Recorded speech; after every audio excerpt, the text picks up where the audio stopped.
esperaban. ¿Todos lo tenemos ya? Esperemos que todos lo tengan.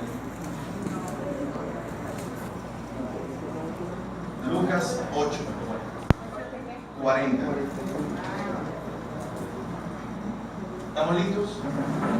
Cuando volvió Jesús, le recibió la multitud con gozo porque todos le esperaban. Entonces vino un varón llamado Jairo, que era principal de la sinagoga, y postrándose a los pies de Jesús, le rogaba que entrase en su casa, porque tenía una hija única como de 12 años que se estaba muriendo. Y mientras la multitud lo oprimía, mientras iba la multitud lo oprimía. Pero una mujer que padecía de flujo de sangre desde hacía 12 años y que había gastado en médicos todo cuanto tenía, y por ninguno había podido ser sanada y ser curada, se le acercó por detrás y tocó el borde de su manto, y al instante se detuvo el flujo de sangre. Entonces Jesús dijo: ¿quién es el que me ha tocado? Y negando todos dijo: Pedro. Perdón, estoy leyendo porque estoy en los lentes, leyendo. Cuéntame los lentes. Hoy la fe como que no me alcanza. Hay días que amanezco con bastante fe y sin lentes.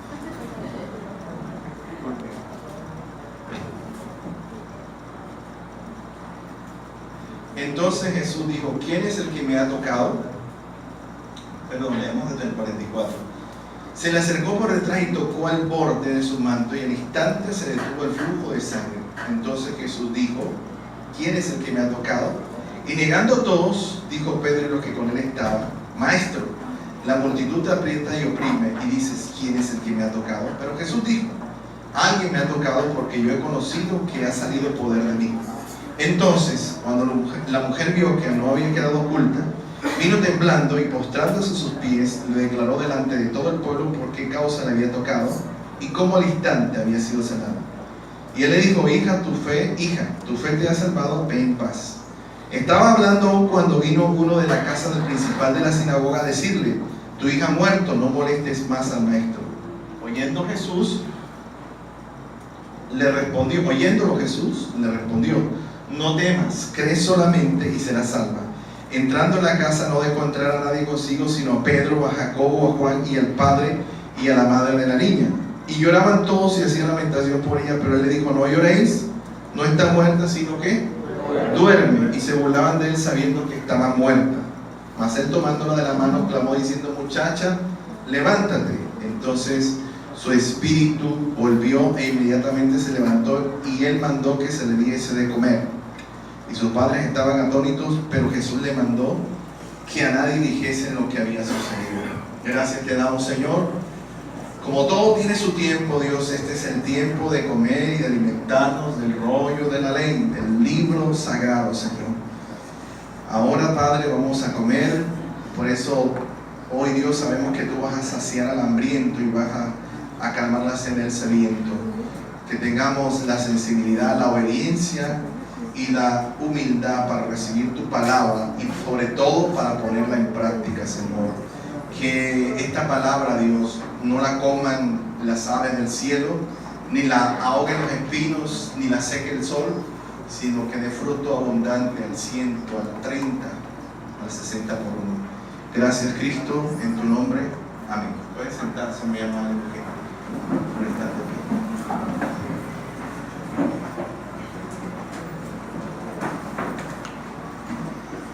Este es un pasaje que muchos lo conocen, o que la mayoría de personas lo han leído, porque es un pasaje que habla de la tragedia de dos personas. En algunos escritos esta mujer se llama como la hemorroisa. El libro de Lucas, del médico Lucas, que es el mejor investigador de los evangelios, el libro de Lucas nos muestra detalles, digamos que relevantes, detalles hasta ese momento en los evangelios sinópticos desconocidos de esta problemática. Dos mujeres diferentes, una niña y una mujer ya adulta, con una característica muy particular. La escritura dice que cuando la niña nació, la mujer empezó a padecer su enfermedad. Es decir, que en el momento que la hemorroisa tuvo su desajuste hormonal o su problema hemorrágico empezó a tener ese flujo de sangre, la niña venía a este mundo, la hija de Jairo. Porque la Biblia dice que la mujer tenía 12 años enferma y la niña que murió tenía 12 años también.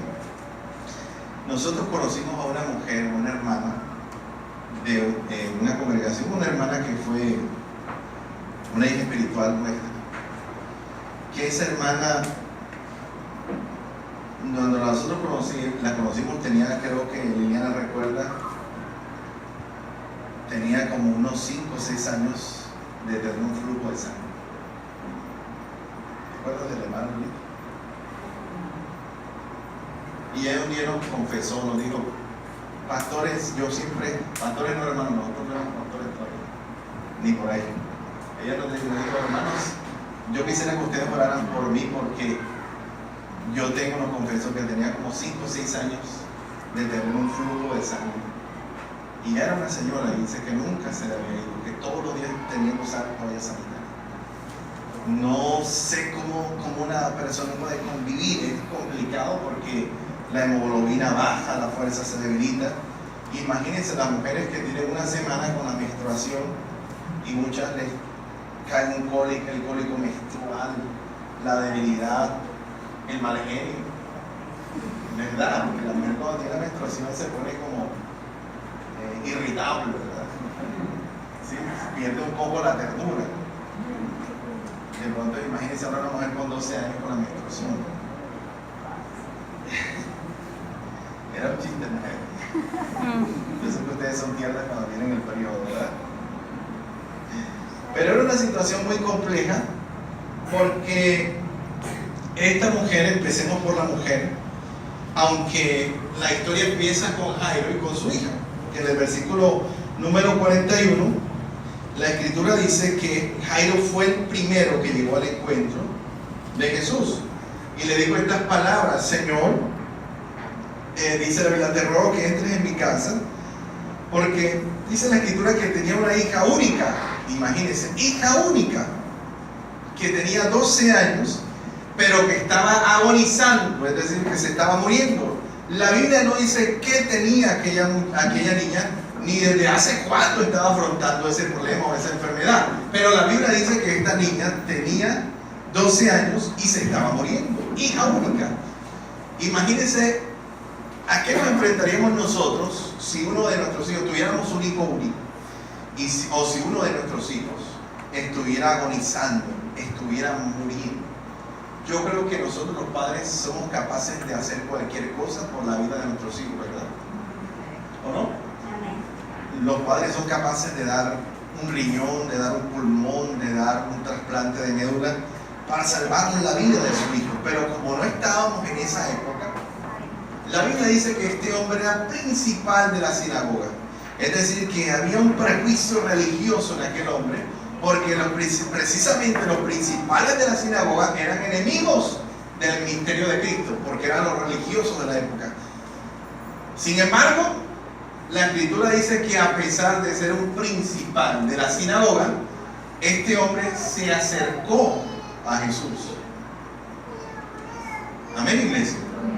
Se acercó a Jesús y le dijo al Señor Jesús que llegara, que posara en su casa, porque su hija de 12 años, su hija única, estaba muriendo. Amén. Pero dice la escritura que mientras él iba a la casa, él decidió ir a su casa, a la casa de Jairo. Jairo dice que la multitud le oprimía.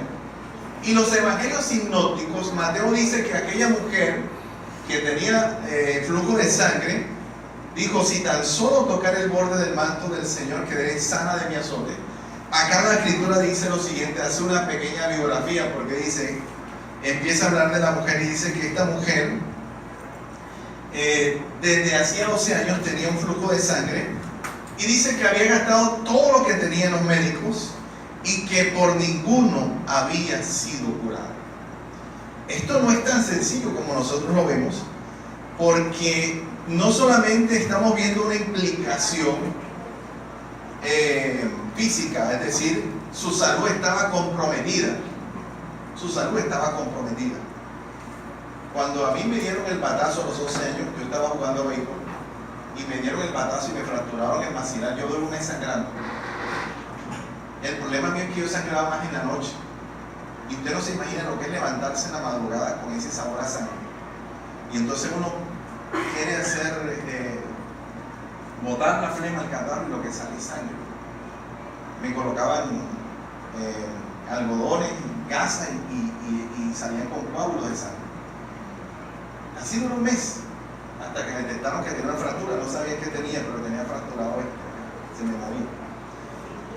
Y es muy complicado dormir, comer. Imagínense uno como come con la época llena de sangre. Todo lo que comía sabía sangre. Complicado. Esta mujer estaba frente a esa misma situación porque en aquel tiempo no había protectores, no había toallas sanitarias. La mujer usaba lo que llamaban trapo de inmundicia, un trapo que se colocaba en sus partes para absorber lo que era el endometrio, la menstruación. Esta mujer no solamente estaba afectada físicamente, sino económicamente, porque la Biblia dice que todo lo que tenía lo había gastado en los médicos. Una enfermedad cuesta, ¿verdad? Y en aquel tiempo no existían las NPS, ni existían la ARL, ni la ARS, no existía ningún tipo de sostenimiento o ningún tipo de subsidio médico para las personas desprotegidas o las personas en general. Y la Escritura dice que aparte de todo eso, la desesperanza, que aunque había gastado todo, no había podido ser curado. Y no solamente eso, hay una implicación social también, porque la persona que tenía flujo de sangre era aislada de la sociedad. Si usted lee conmigo el Levítico capítulo 15, vaya conmigo para que usted se dé cuenta que no había, digamos, nada más excluyente para una mujer que tener un flujo de sangre. Levítico capítulo número 15 dice la palabra de Dios de la siguiente forma. Mire lo que dice.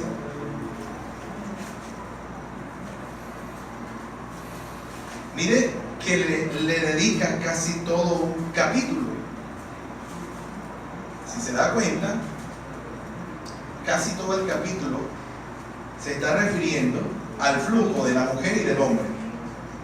Dice la Escritura en el versículo número 2: hablad a los hijos de Israel y decirle: cualquier varón, cuando tuviere flujo de semen, será inmundo, y esta será la inmundicia en su flujo, sea que su cuerpo destiló a causa de su flujo, o que deje de destilar a causa de su flujo, él será inmundo. Pero vamos al 19, que es de la mujer mejor. Cuando la mujer tuviere flujo de sangre, y su flujo fuera en su cuerpo, 7 días estará apartada, y cualquiera que la tocare será inmundo hasta la noche. Todo aquello sobre lo que ella se acostare mientras estuviere separada será inmundo. También todo aquello sobre lo que se sentare será inmundo. Y cualquiera que tocare su cama lavará sus vestidos, y después de lavarse con agua será inmundo hasta la noche. También cualquiera que tocare cualquier mueble sobre el que ella se hubiere sentado lavará sus vestidos, se lavará a sí mismo con agua y será inmundo hasta la noche. Y lo que estuviere sobre la cama, imagínense, mire lo que dice, y lo que estuviere sobre la cama o sobre la silla en la que ella se hubiere sentado, el que la tocare será inmundo hasta la noche. Si alguno durmiere con ella y su menstruo fuere sobre él, menstruo fuere sobre él, será inmundo por 7 días, y toda cama sobre la que durmiere será inmunda. Y la mujer, cuando siguiere el flujo, ojo con esto, cuando la mujer siguiere el flujo de su sangre por muchos días, fuera del tiempo de su costumbre, o cuando tuviera el flujo de sangre más de su costumbre, todo el tiempo de su flujo será inmunda como los días de su costumbre. Toda cama en que durmiere todo el tiempo de su flujo le será como la cama de su costumbre, y todo mueble sobre el que se sentare será inmundo como la impureza de su costumbre. Cualquiera que tocare estas cosas será inmundo, y lavará sus vestidos, y asimismo se lavará con agua y será inmundo hasta la noche. Y cuando fuere libre de su flujo, contará 7 días, y después será limpia. Y el 8º día tomará consigo 2 tórtolas o 2 palominos, y los traerá el sacerdote a la puerta del tabernáculo de reunión, y el sacerdote hará del uno ofrenda por el pecado, y del otro holocausto, y la purificará el sacerdote delante de Jehová del flujo de su impureza. Se da cuenta que ya vimos una explicación. No lo estoy diciendo en orden de importancia, de prioridad, sino en el orden cronológico que tiene, gramatical que tiene la escritura. Un problema físico, un problema de salud, un problema económico, porque dice la Biblia que todo lo había gastado en los médicos, ¿verdad? Pero también un problema de tipo religioso, porque la mujer, cuando tenía flujo de sangre, se consideraba inmunda. Un problema de tipo social, porque nadie podía tocarla. Yo no le podía dar una mano a la mujer. La mujer tenía que salir del campamento por 7 días. Por 7 días. Y también un problema de tipo familiar, porque si la mujer tenía familia, eso no excluía a la familia del contacto. Es decir, ni el esposo, ni los hijos, ni nadie podía tocarla ni tener nada que ver con ella. Es decir, que la complicación estructural de su problema era muy difícil. La mujer no solamente tenía que lidiar con su enfermedad, sino con el rechazo de la religión y con el aislamiento de sus seres queridos. ¿Se da cuenta? No era tan fácil, ¿verdad? Esa mujer, yo no creo solamente que su problema era físico. Esa mujer estaba herida, estaba muy dolida. ¿Por qué? Porque su problema, su flujo, la había hecho distanciarse de las personas que más amaba durante 12 años, imagínense. Durante 12 años. Eso acaba con cualquier familia, ¿verdad? Usted se puede imaginar separarse de usted de sus hijos o de su esposo durante 12 años. No dice que estaba casada, pero teoricemos. Si estaba casada, si tenía hijos. Imagínense lo que es 12 años separado de los seres que tú más quieres. O en su defecto de su padre, o en su defecto de su madre. Era una situación muy complicada, ¿verdad? Porque aquella mujer estaba excluida de la sociedad, totalmente. Estaba tan excluida que no se atrevió ni siquiera a hacerle una petición a Jesús y decirle a Jesús, como hizo el ciego. Los ciegos vivían en la antigua Israel a orillas del camino con un manto que los identificaba que eran ciegos, para que nadie los tropezara o nadie les pusiera tropiezo a su vez. Sin embargo, la Biblia dice que cuando Bartimeo escuchó a Jesús, le gritó: Jesús, hijo de David, ten misericordia de mí. Pero esta mujer estaba tan apocada, tan deprimida, esta mujer estaba tan ensimismada, yo creo que estaba tan acomplejada, en la palabra, que ni siquiera. Aquella mujer dijo: si tan solo, habló consigo misma, pensó y dijo: si tan solo tocar el borde de su manto, seré sana de mi enfermedad.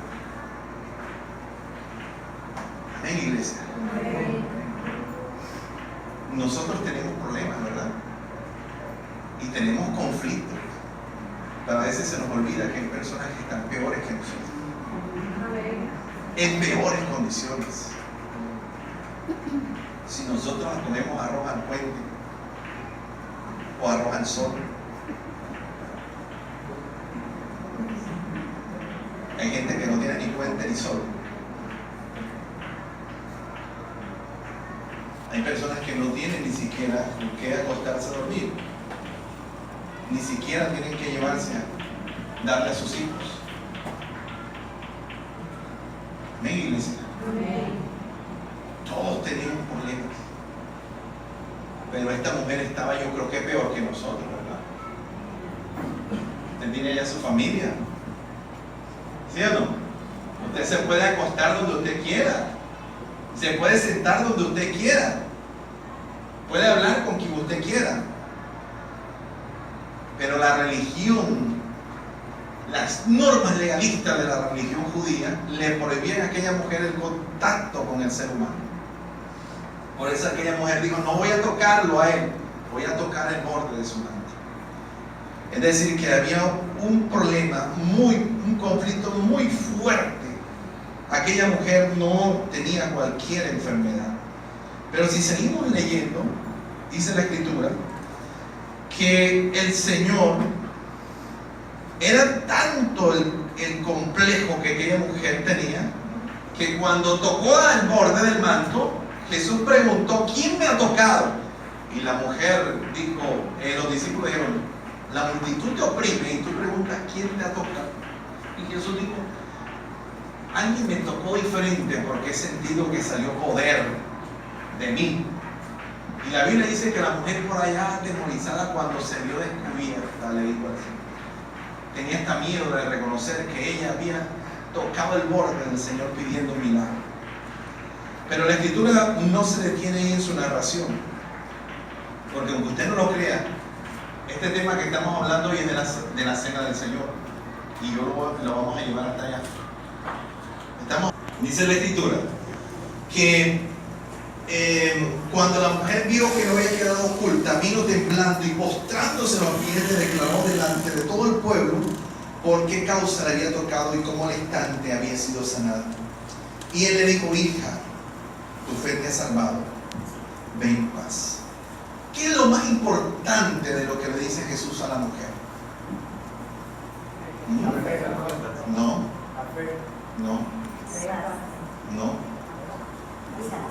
eso. Jesús le dice a la mujer: hija,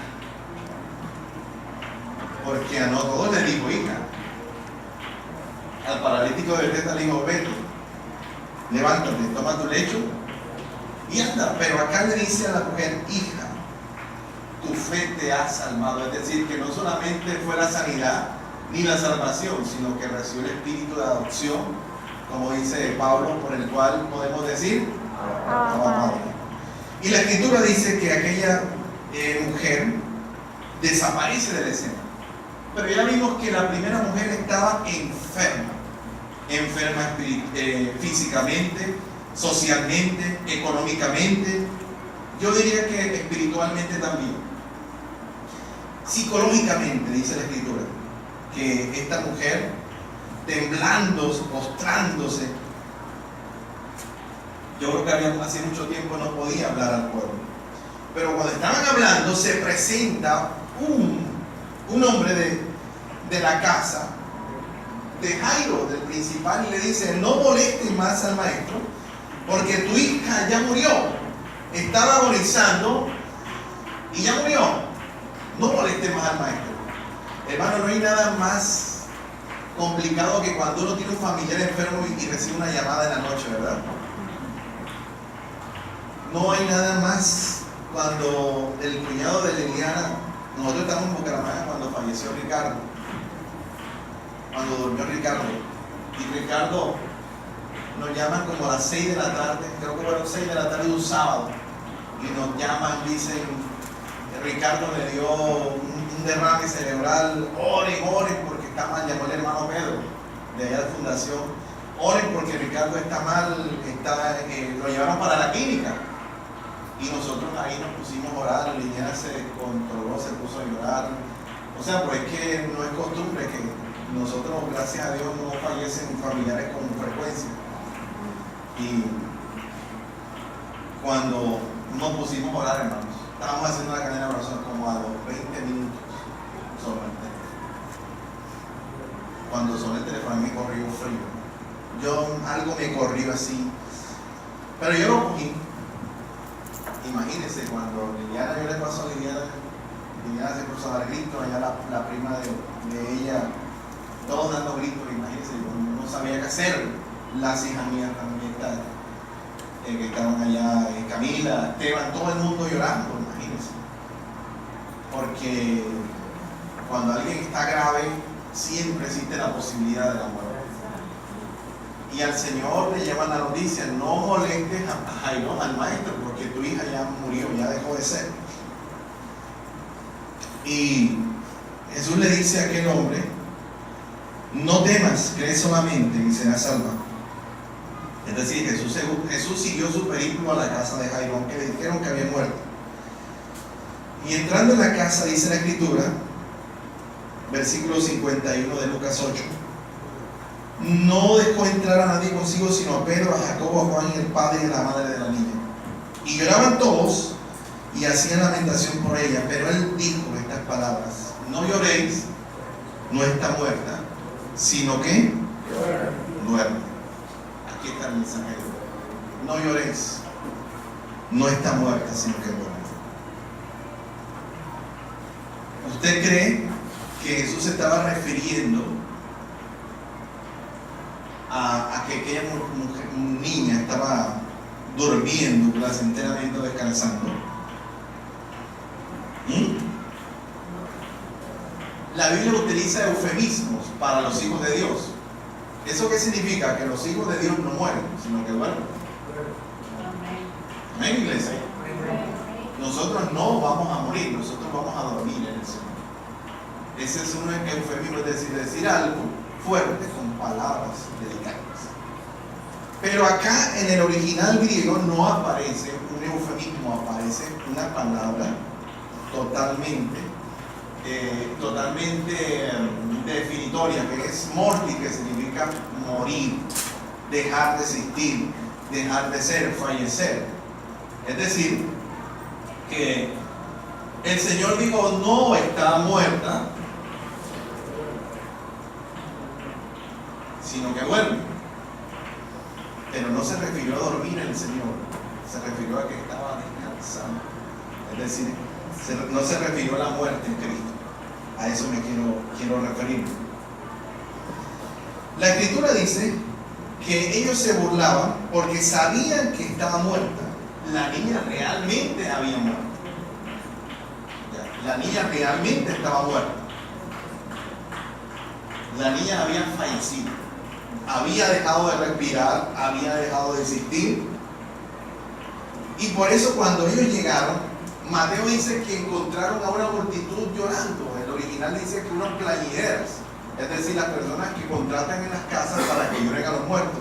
Ya las plañideras habían llegado a llorar a la hija de Jairo porque había muerto. Es decir, que el ambiente era totalmente fúnebre. Y Jesús dijo, no llores porque ella no está muerta, sino que está dormida. Ahora me voy a trasladar. No voy a llegar al momento de la resurrección, me voy a trasladar al marco figurado del pasaje y me voy a ir a la cena del Señor.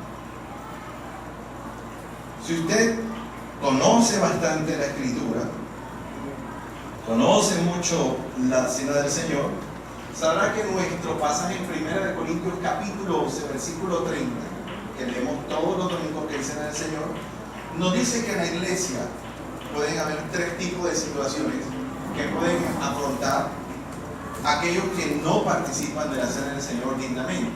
Ahí está claramente.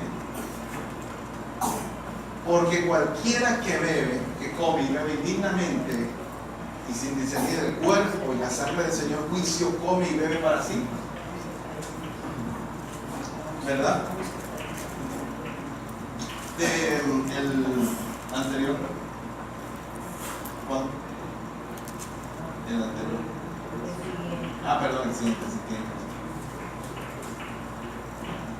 De manera que cualquiera que comiera este pan o bebiera esta copa del Señor indignamente será culpado del cuerpo y de la sangre del Señor.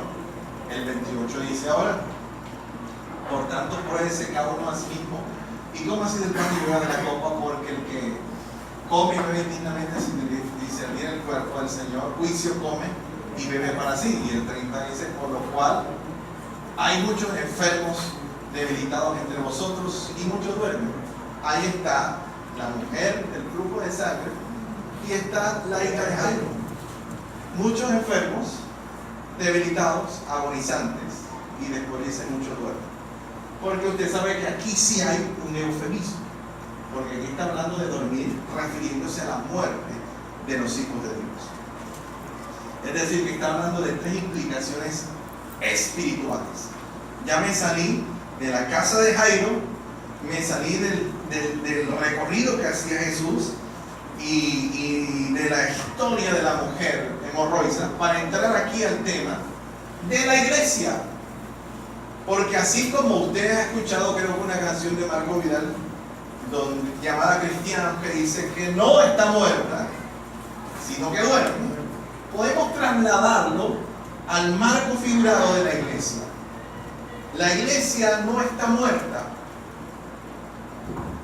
como dijo Jesús a Jairo, no te preocupes porque tu hija no está muerta, tu hija está dormida. Y es lo que suele suceder en este momento. La Escritura dice que hay muchos en el cuerpo de Cristo enfermos, debilitados, y otros, dice la Escritura, que han dormido en el Señor, han muerto en el Señor, están dormidos. Mire, hay muchas implicaciones importantes, porque nosotros podemos leer que el apóstol Pablo también en el libro de Efesios capítulo 5, versículo 14, nos hace una invitación utilizando el mismo verbo que aparece aquí, que es dormir, por lo cual hay muchos enfermos debilitados y muchos duermen. Efesios 5, 14 dice lo siguiente: despiértate tú que duermes, mire, y levántate de los muertos y te alumbrará Cristo. Es decir, que nuevamente asocia un estado espiritual con el sueño y también con la muerte. Amén, iglesia. La primera muerte que el hombre recibe como castigo no es la muerte física, sino la muerte espiritual, que es la separación de Dios en el huerto del Edén. Es decir, que hay mucha gente que puede morir, estar muerta, respirando. Hay mucha gente que puede estar muerta, comiendo, jugando fútbol y viviendo una vida cotidianamente. Pero como no nos interesa, sino no es la que está dormida ahora. Como cristianos podemos estar enfermos espiritualmente, podemos estar debilitados espiritualmente, o podemos estar muertos espiritualmente. Esto es tan dramático que el apóstol Pablo dice: no contristéis al Espíritu Santo, con el cual fuisteis sellados para el día de vuestra redención. Pero luego dice a los tesalonicenses: no apaguéis el espíritu. Pero luego le dice a los gálatas que hay algunos carnales que no tienen el espíritu de Dios. Y yo creo que aquel que tiene vida y que no está dormido, que no está muerto, debe tener el espíritu de Dios, porque Romanos capítulo 8 dice que el que tiene el espíritu de Cristo, ese es de Él. Amén, iglesia. Ahora, ¿qué implicación es Dios y te alumbrará Cristo? ¿A quién se lo está diciendo? No se lo está diciendo a la persona del común, ni a aquellos que no han conocido la verdad de Dios. Se lo está diciendo a la iglesia de Éfeso. Por eso hoy hemos traído a la hemorroisa y a la hija de Jairo para que nos enseñe que podemos estar en la iglesia, pero podemos estar enfermos, agonizando, o podemos estar muertos. Amén. Y yo creo que esa última es una voz de esperanza que hoy Dios nos quiere dar. Esa última afirmación de Jesús que dice: no lloren, aún no está muerta, solamente duerme. Hay una esperanza mientras nosotros estemos en esta tierra, porque la iglesia ha perdido su esencia. El profeta veterotestamentario dice que la que daba luz se quedó sin fuerzas. La que daba luz, dice, se quedó sin fuerzas. ¿Y sabe por qué? Porque la que da luz es la iglesia, el pueblo de Dios. Amén, iglesia. Escúcheme, lo que alumbra somos nosotros. Estamos aquí, iglesia. Jesús dijo: ustedes son la luz del mundo. Y después le digo: ustedes, cuando estaban a orillas del mar de Galilea, en medio de un mar, en medio de un organismo lleno de sal, le digo: ustedes son la sal de la tierra. Pero si la sal perdiera su sabor, ¿para qué sirve? Sino para ser arrojada y ser hollada por los hombres. Es decir, que hay un problema de identidad, de responsabilidad y de compromiso en la iglesia. Porque lo que yo estoy viendo entre la escena de Lucas y la escena esta, es que a esta iglesia se le olvidó que no debe dormir y se le olvidó que ella no debe ser alumbrada tanto, porque yo soy la luz que debo alumbrar. Amén, iglesia. A mí no me deben alumbrar porque yo soy la luz de Cristo. Amén. Como lo he dicho antes, usted no viene aquí a buscar a Dios, usted viene a adorar a Dios porque Dios viene dentro de usted. Usted es un templo del Señor. Dios no está aquí en este piso, ni está aquí en este altar, ni en la silla que usted está. El Señor está en mi corazón, vive dentro de mí. Amén, iglesia. Y es lo que está sucediendo. Hay un problema de responsabilidades en el cuerpo de Cristo. Por eso cuando el apóstol Pablo le escribe a los efesios o a la iglesia de Éfeso y le dice: despiértate, tú que duermes, lo está invitando a que se levante del sueño en el que se encuentra, pero no se está refiriendo al sueño eterno de la muerte, sino a un estado espiritual de estancamiento, de postración y de ruina espiritual. ¿Y sabe por qué me refiero a esto? Porque la iglesia se le ha olvidado para qué fue creada. Cada vez vemos menos cristianos, más cristianos sin cruz. Cada vez el evangelio es más social, cada vez el evangelio es más atractivo, cada vez el evangelio es más progresista, pero se ha perdido la esencia de la iglesia de Cristo como amada del Señor. Amén. Mira, el propósito nuestro no es que usted se sienta bien. El hecho de que nosotros adecuemos y vayamos a poner aires y cosas más cómodas no es para que usted se sienta bien siempre, porque ese no fue el propósito de la iglesia. La Escritura dice que nosotros fuimos colocados en esta tierra para anunciar las virtudes de aquel que nos llamó de las tinieblas a su luz admirable. Amén, iglesia. Usted y yo estamos llamados a este recinto, a este lugar, para hacer algo diferente a lo que estamos haciendo hasta ahora.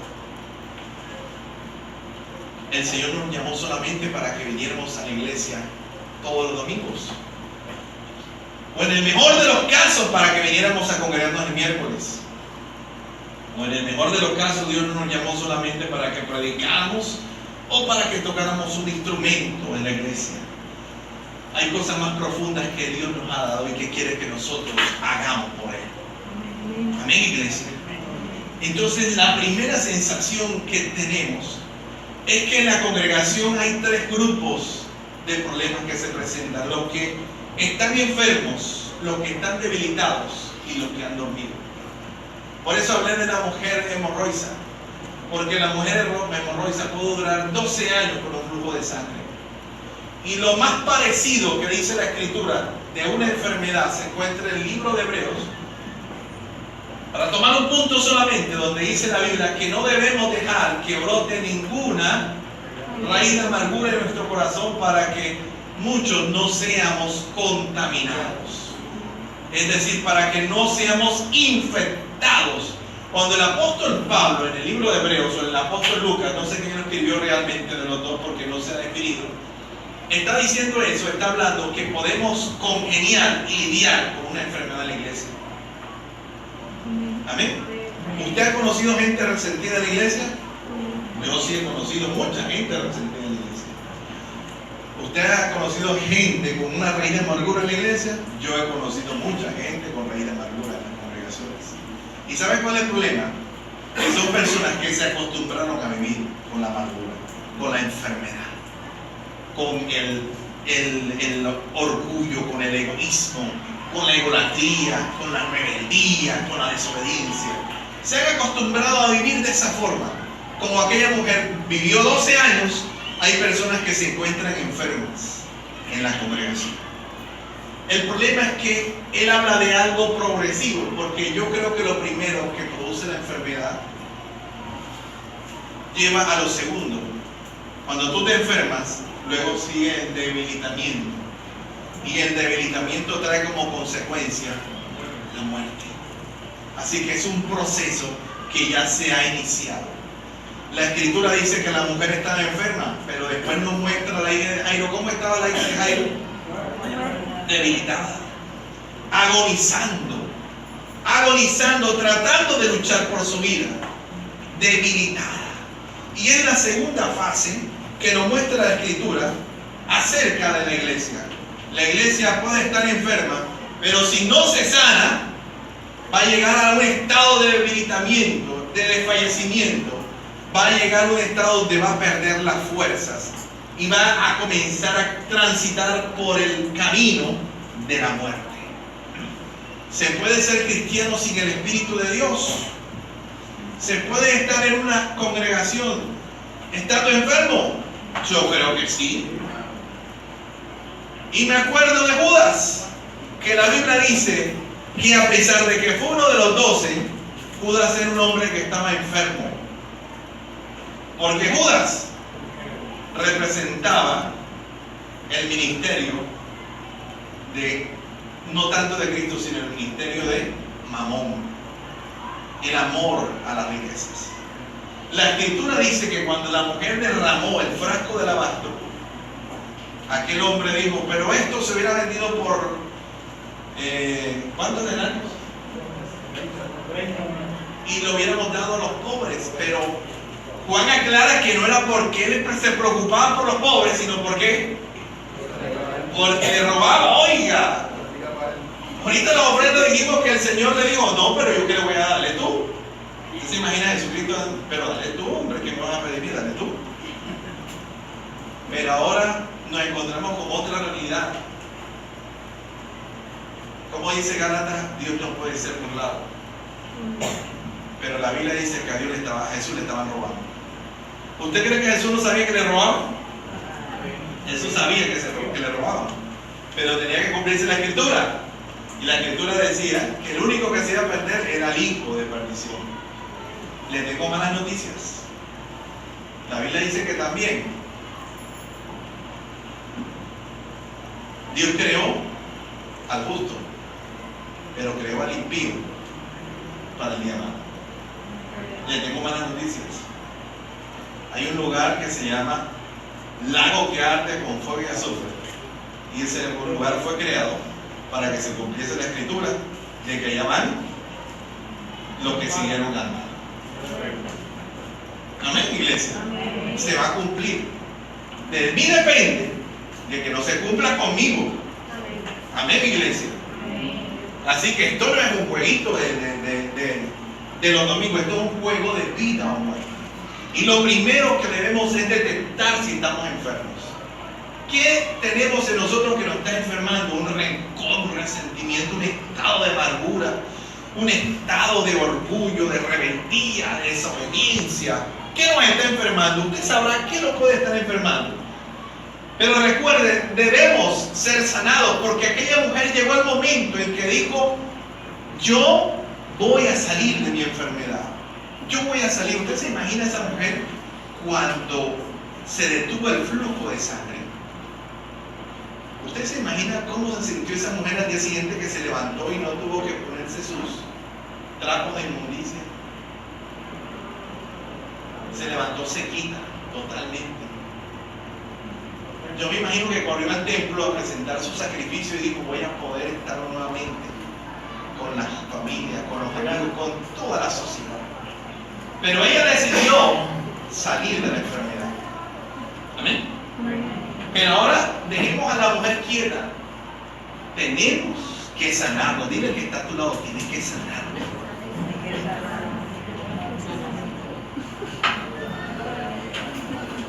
¿Y sabe cuál es el problema muchas veces? Que nosotros no sabemos que estamos enfermos.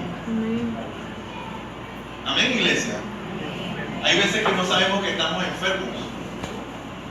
Usted recuerda lo que le pasaba a Mardoqueo, a Amán. Amán era feliz de la vida, contento de la vida, un hombre gozoso. Pero cuando Amán veía a Mardoqueo, se le dañaba el día. ¿Sí recuerda la historia? Si usted cuando ve a alguien se le daña el día, usted está enfermo.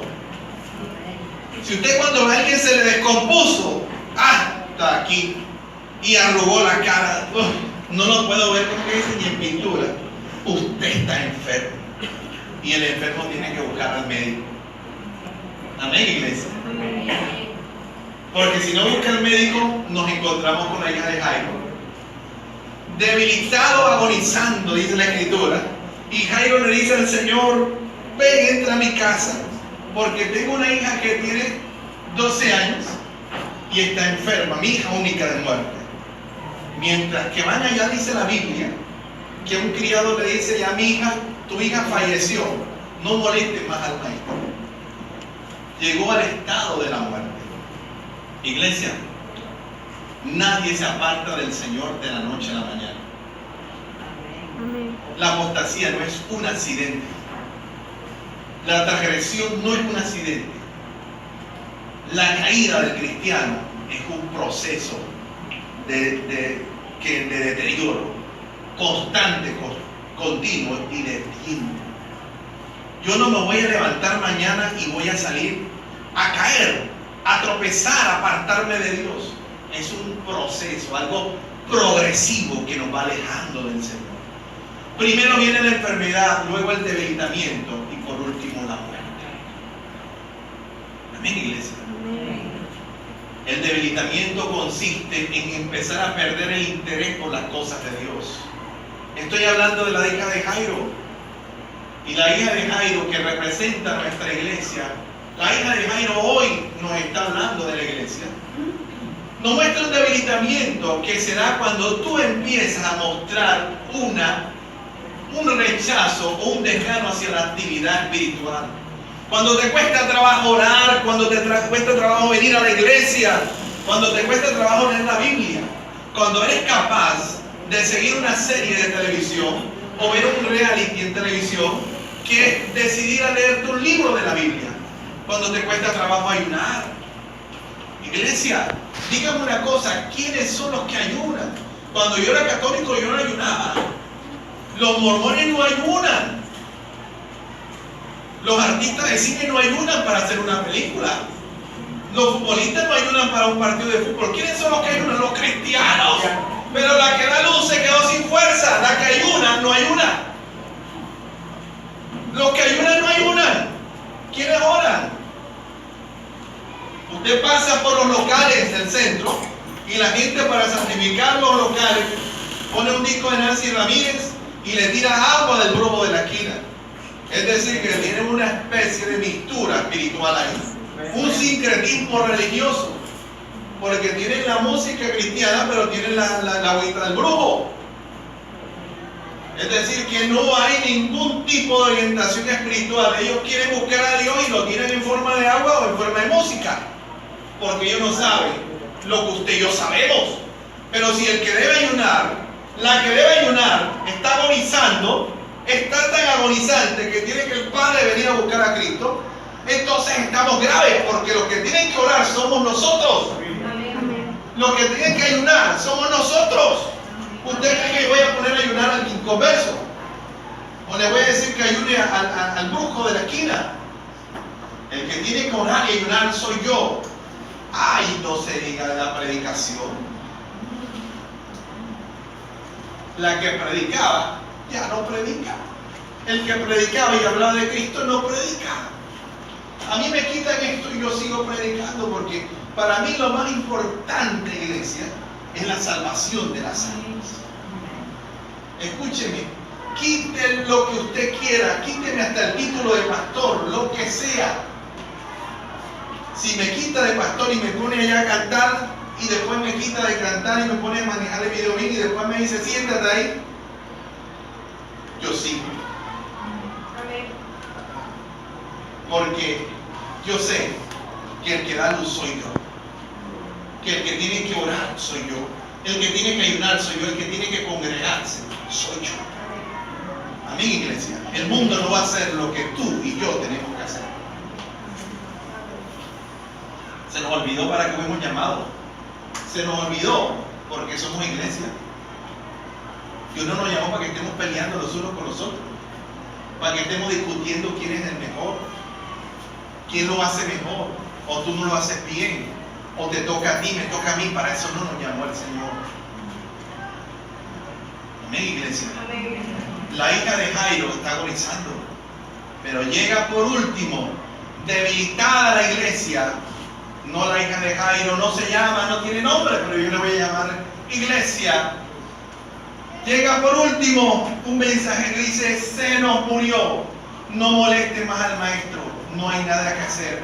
Llegó el momento del apartamiento, del alejamiento de Dios.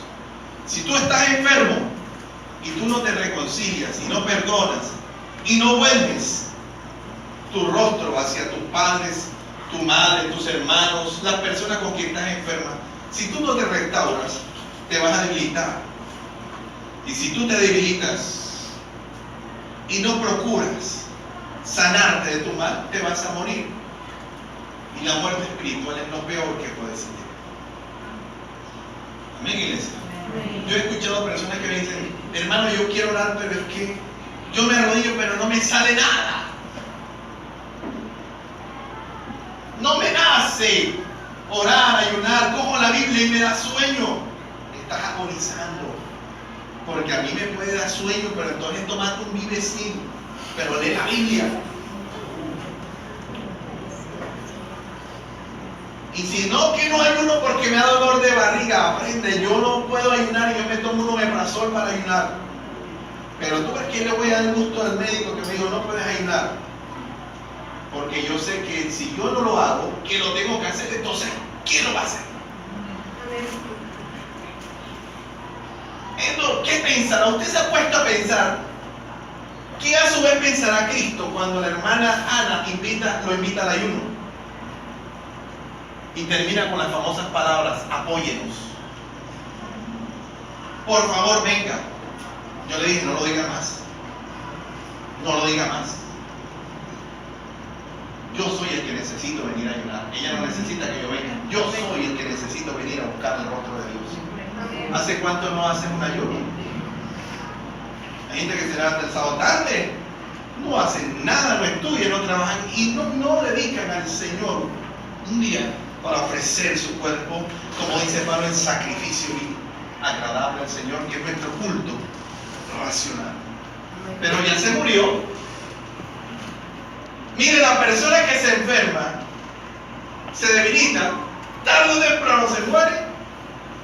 Y entonces cuando una persona se muere, ¿qué pasa con el que se muere? Ya no quiere saber nada del Señor. Ya no se quiere congregar. ¿Está escuchándome, hermano? Mírese acá. No se deje distraer. Ya a la persona no le interesan las cosas de Dios. Todo lo hace por inercia. Y tarde o temprano se va a alejar del templo. Se va a apartar de la congregación. Llegó el momento de la muerte. Pero ¿qué podemos hacer? Aparece Jesús.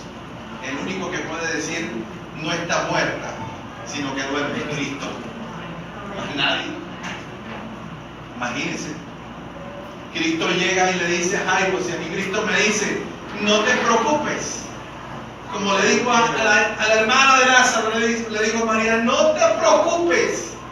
Señor quiere, porque no te preocupes. Tú puedes estar muerto, hermano, espiritualmente. De pronto hace rato no oras, no ayunas, no lees la palabra, no tienes un tiempo de revelación de Dios. Pero Jesús está en este lugar. Y Él te está diciendo: no te preocupes, no te has muerto. Hay una esperanza, estás dormida.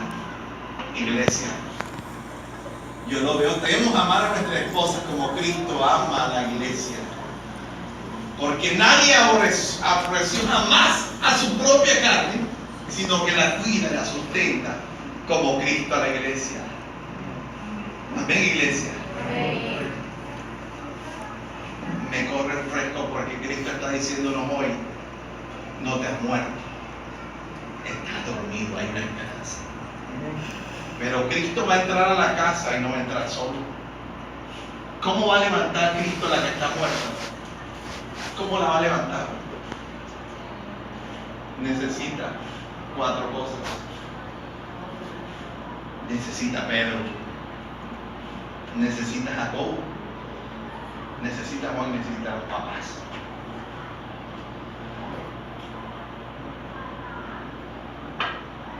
A mí me preguntaron una vez, ¿por qué alguien se aparta del Señor?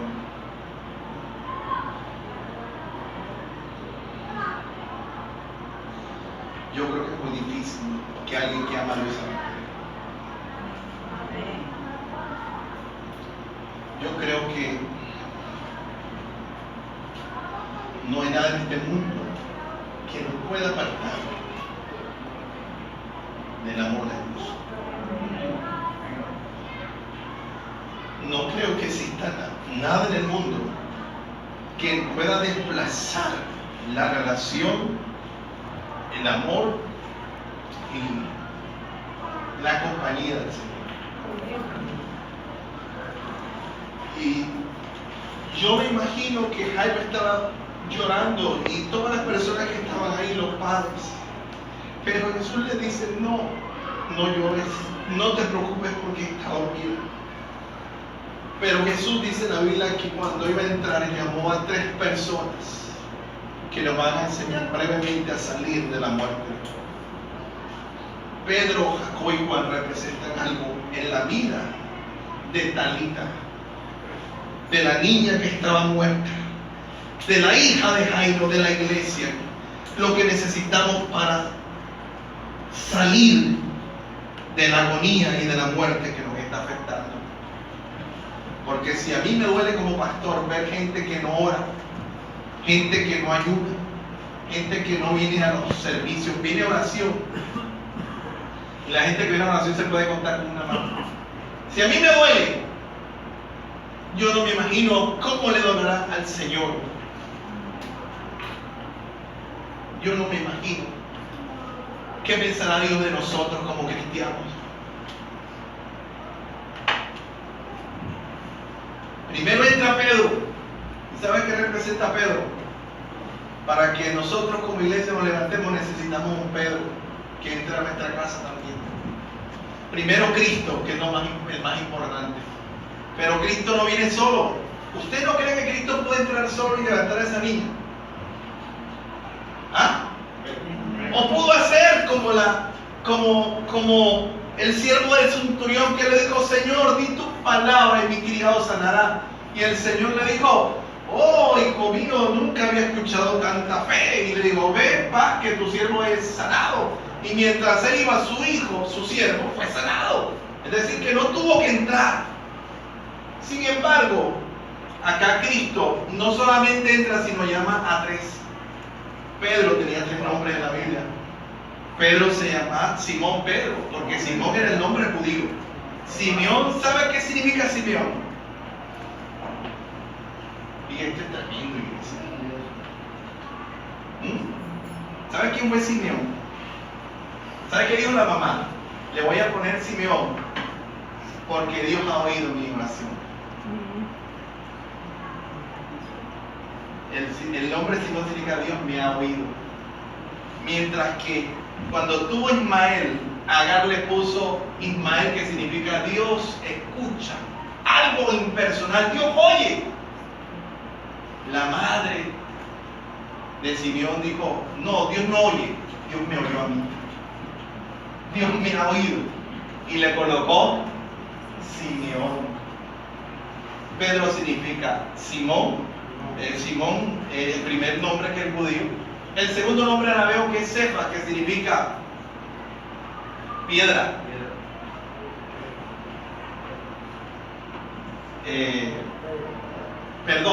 Cefas, que significa roca, es arameo. Y el principal, Pedro, que es griego, que es Petra, que significa piedra. Pero no una piedra pequeña, una piedra grande. Amén, iglesia. Yo solamente con el significado de los nombres entiendo que yo me voy a levantar, escúchenme, de mi debilitamiento, de mi muerte espiritual, con la oración. En segundo lugar,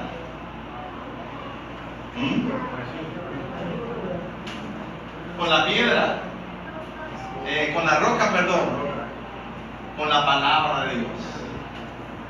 ¿Cómo dice la Biblia?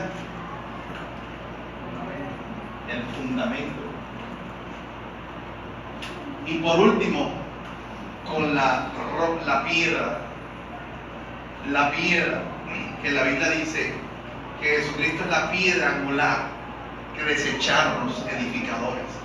Y la Biblia, Jesús dijo, el que cayere, sobre el que él cayere, la piedra será quebrantado. Sobre el que él cayere, pero sobre quien cayere esa piedra será desmenuzado. ¿Y quién es esa piedra? Pedro significa piedra. Pedro representa nuestra principal herramienta. Yo tengo que dejar entrar a Pedro para resucitar, porque Pedro me está representando oración, comunión, me está representando la palabra de Dios, mi fundamento, mis convicciones profundas, iglesia. Yo no sé cómo hay gente que termina y que metida en una secta de esas raras por ahí y después andan hablando que no hay que orar ni que hay que ayunar. La gente con unas bases, fundamentos gelatinosos. Hay que tener convicciones profundas. Hay que leer la Biblia, iglesia. Más que el celular, lea la Biblia. Estudie la palabra de Dios. Aquí abrimos un instituto bíblico y hubo que cerrarlo, porque no queremos estudiar la Biblia. No queremos estudiar la palabra de Dios.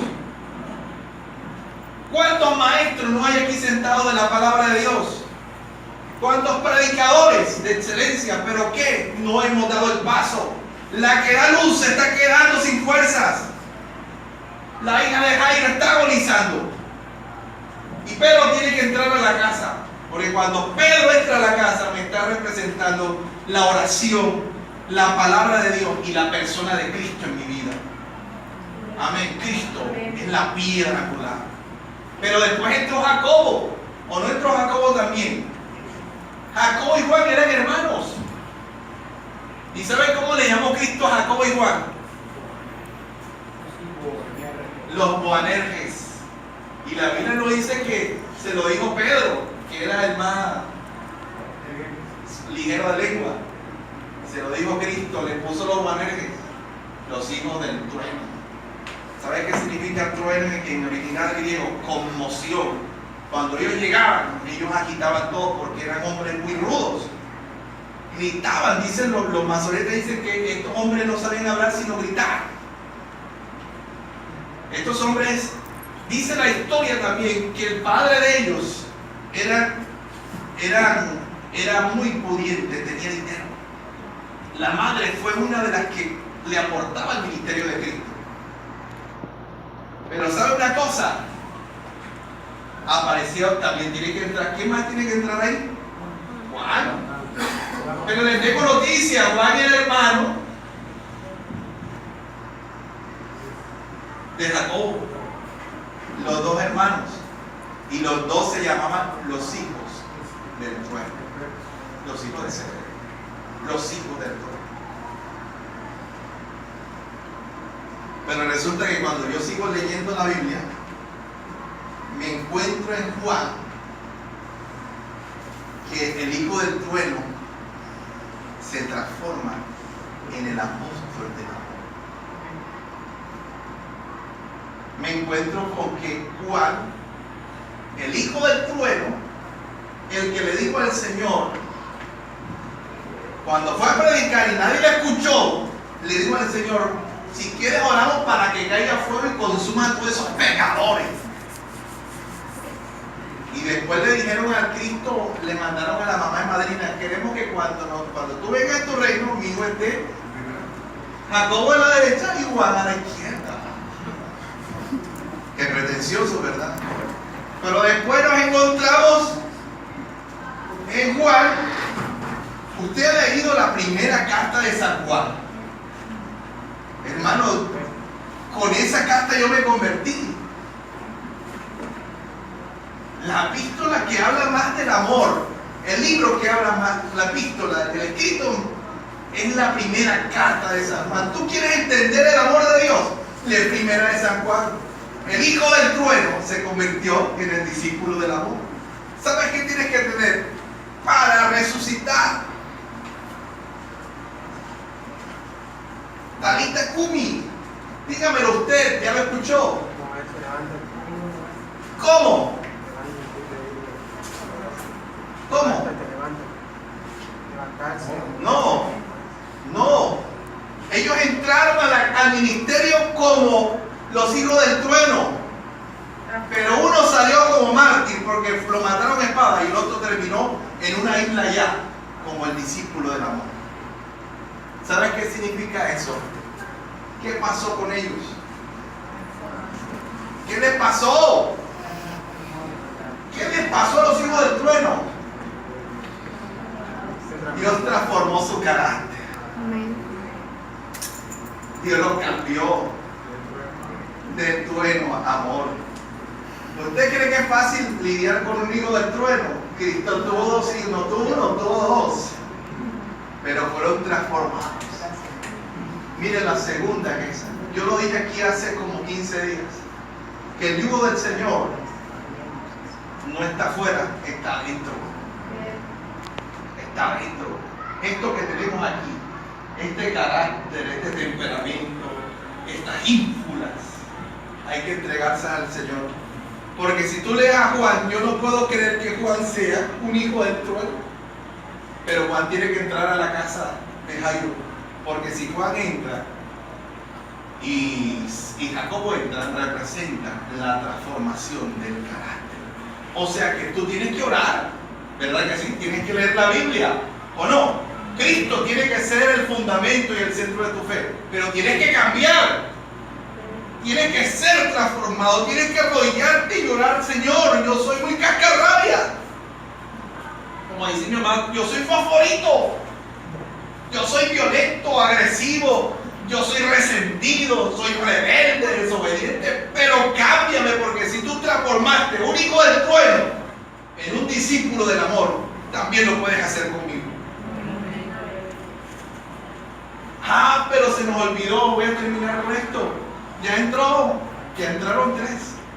Pedro, Jacobo y Juan, pero faltan 2. ¿Quiénes entraron? Los padres, la familia. Porque la Biblia dice que si tú no provees para lo de tu propia casa, has negado la fe y eres peor que un incrédulo. Los hijos se pierden en la casa, pero también se salvan en la casa. ¿Me está escuchando, iglesia? Yo tengo una responsabilidad más grande con ellos. Usted cree que yo no cometo errores. Yo se lo he dicho aquí en una medida, dice, ese le da, me dice, pero tú dices todo. Que no me idealice. Cuando yo corra y tengo problemas con mis hijos, yo tengo que acercarme a ellos, a hablarles. Y yo les he pedido perdón a ellos.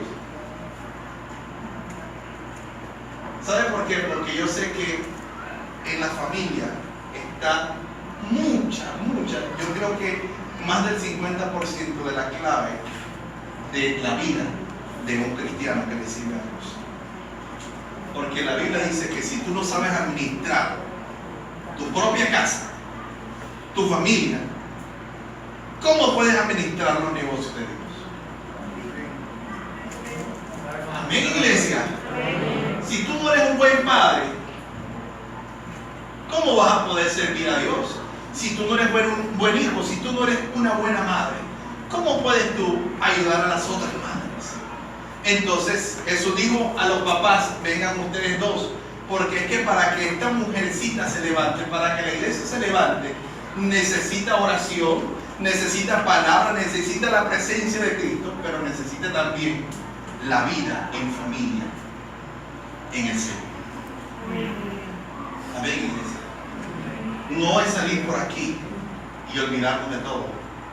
La vida cristiana empieza en la casa. Amén, iglesia. Por eso tuvieron que entrar los padres y la madre. Entramos en el mes de la familia. Y eso es lo que quería compartir con ustedes. Usted no puede ser cristiano aquí y en la casa aún dañado.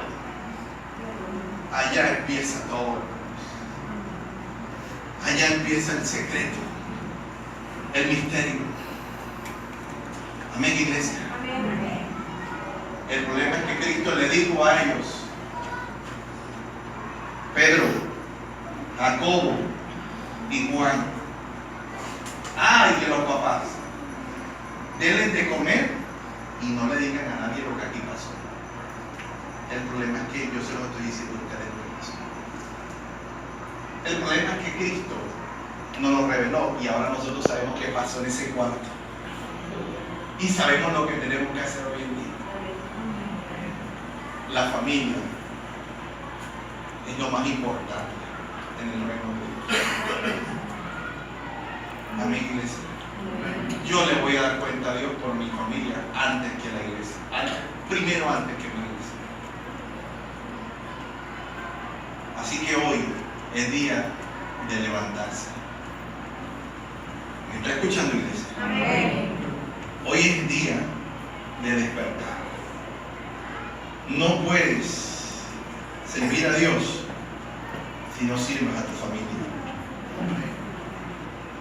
No puedes salvar a los demás si primero no empiezas con tu familia. ¿Aló, iglesia? No tendrás autoridad si primero no provees para tu propia casa. Vamos a estar de pie y vamos a la iglesia.